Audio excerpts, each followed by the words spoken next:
egoic mind, kembali ego kita, si aku di dalam diri kita, si aku, bukan diri sejati kita ya, tapi si aku tersebut sangat nggak nyaman untuk kita temui.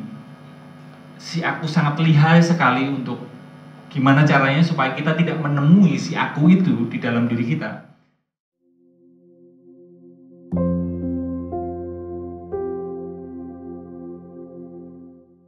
Senyata apapun pikiran kita, dia tetap pikiran, bukan? Iya.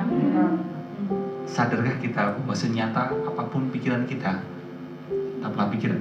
Senyata apapun memori yang muncul, itu adalah ilusi, bukan kenyataan, bukan reality. Itu nyala ilusi. Senyata apapun saya membayangkan saya Keanu Reeves, tetaplah Aji Santoso Putra dengan logat medoknya, nggak mungkin secanggih berbahasa Inggris Keanu Reeves gitu kan.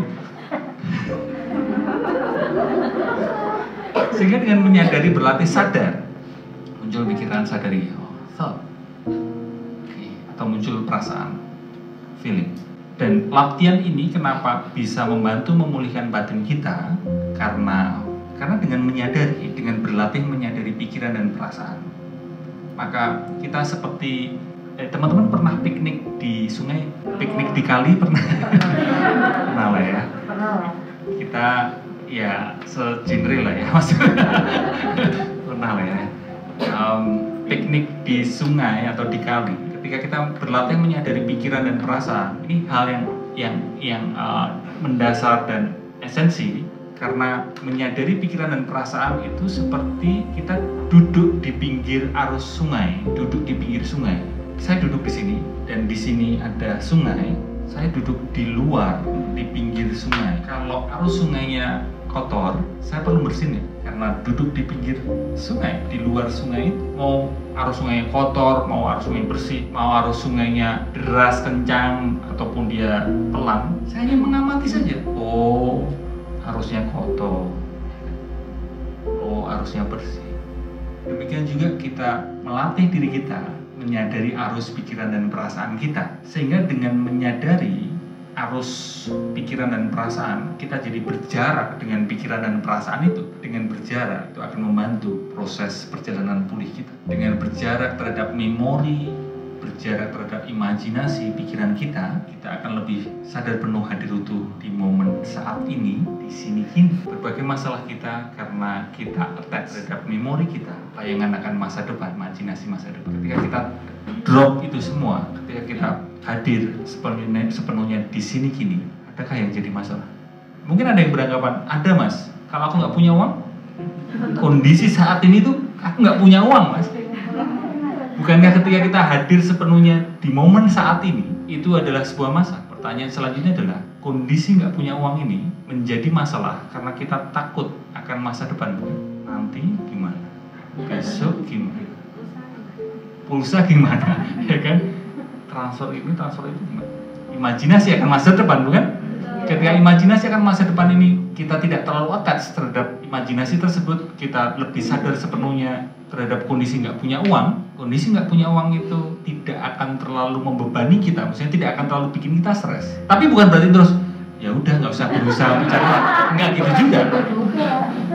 Tapi dengan kesadaran diri bahwa nggak punya uang dan tidak terlalu gelisah akan apa yang terjadi masa depan, usaha kita untuk mencari uang itu lebih presisi, lebih tepat, lebih bijaksana, lebih fokus. Kembali ke Mbak Ima tadi, sehingga berlatih untuk menemui diri sendiri supaya bisa berjarak dengan pikiran dan perasaan. Bukan sebuah hal yang mudah, nggak semudah seperti yang saya omongkan tentu saja. Praktis. Salah satu aspek yang bikin itu tidak mudah adalah karena kita takut untuk menemui diri kita sendiri. Benar seperti itu. Hanya untuk duduk diam, nggak ngapa-ngapain, bener-bener nggak ngapa-ngapain. Dan kalau perlu pejamkan mata, itu butuh keberanian dan butuh kerendah hatian. Satu, butuh keberanian. Kenapa? Karena ketika kita nggak ngapa-ngapain, kita akan ada dorongan begitu besar untuk ngurusin hidup orang lain. Sesimpel ngepoin orang lain buka sosial media, bukan? Ada momen sedikit saja nggak ngapa-ngapain, kita berusaha mengisi kekosongan momen itu. Kita sangat tidak nyaman dengan kekosongan. Seperti ketika di rumah atau di kamar melihat tembok kosong, betapa risihnya kita, ya kan? Kita ingin mengisi dengan sesuatu. Demikian juga momen kosong, kita sangat ingin mengisi kekosongan itu dengan menyibukkan diri. Padahal kita perlu menggunakan momen kosong itu untuk media, untuk jalan. Karena otomatis ketika momen kosong itu otomatis diri kita akan berusaha menuntaskan rindu untuk bertemu dengan diri sendiri.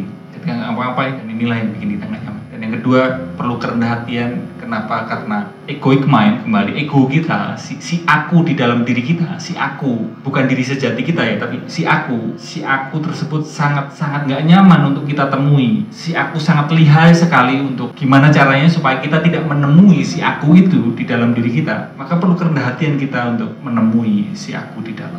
Egoic mind memang salah satu karakternya kan, tidak mau kalah, tidak mau salah, dia selalu kepingin di atas. Si aku seperti itu. Jadi luangin waktu sejenak, semenit 2 menit untuk nggak ngapa-ngapain. Ini obrolan macam apa? Biasanya sesi seminar atau apa kan kita perlu melakukan sesuatu ya, perlu ngapa-ngapain. Tapi di sini kita berlatih untuk doing nothing, doing nothing practice. Skill yang sangat kita butuhkan, sangat penting di dunia yang semakin sibuk, semakin penuh dengan hustle culture, kemerungsung, sat-sat buat gasdes ya kan? Skill yang sangat penting adalah berlatih untuk pelan, untuk diam, begitu. Selamat berlatih.